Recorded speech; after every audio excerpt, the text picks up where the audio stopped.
दोस्तों अभी हम ओरछा रियासत के राजा मधुकर साहेब बुंदेला जी के उस रहस्यमय कक्ष में आ चुके हैं जहां पर भगवान के सभी अवतारों को दर्शाया गया है।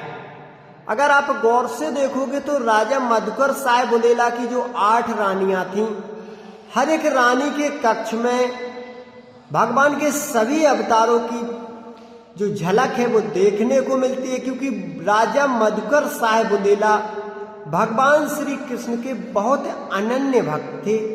इसलिए भगवान के सभी अवतारों को उन्होंने अपने हर एक रानी के जो मुख्य कक्ष हुआ करते थे, जिनमें उनका निवास हुआ करता था, वहां पर उकेरा गया है, ताकि जो रानियां हैं ना वो भगवान की भक्ति से जुड़ी रहें।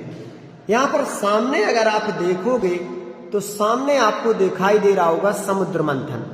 जी हाँ, समुद्र मंथन, जो कि एक तरफ देवता और एक तरफ असुर हैं, और समुद्र मंथन हो रहा है। और समुद्र मंथन से जो विशेष चीजें निकल रही हैं, विशेष रत्न निकल रहे हैं, वो भी ऊपर दर्शाए गए हैं। उसके ऊपर भी अगर आप देखोगे तो भगवान का कोई ना कोई अवतार दर्शाया गया है, जिसे आप देख रहे हो। शायद वो भगवान कृष्ण का वो अवतार दर्शाया गया है जहां पर वो माखन चोरी कर रहे हैं। इस तरफ आप देखोगे तो यहाँ पर हर तरफ भगवान के अवतारों की ही चर्चा इन तस्वीरों में, इस महल में हो रही है। और ऐसा ही नहीं, भगवान विष्णु, भगवान ब्रह्मा जी, हर एक अवतार को यहाँ पर विशेष रूप से दिखाया गया है। और लास्ट में दिखाया गया है कल्कि अवतार। नीचे जो घोड़े पर तलवार लिए हुए पूरे कक्ष में हर तरफ आपको प्रतिमाएं दिखाई दे रही होंगी, ये है कल्कि अवतार, क्योंकि लास्ट में यही होना है। तो राजा मधुकर साहेब बुंदेला ने इसे अपने पूरे किले में दर्शाया है कि ये लास्ट अवतार होगा भगवान का।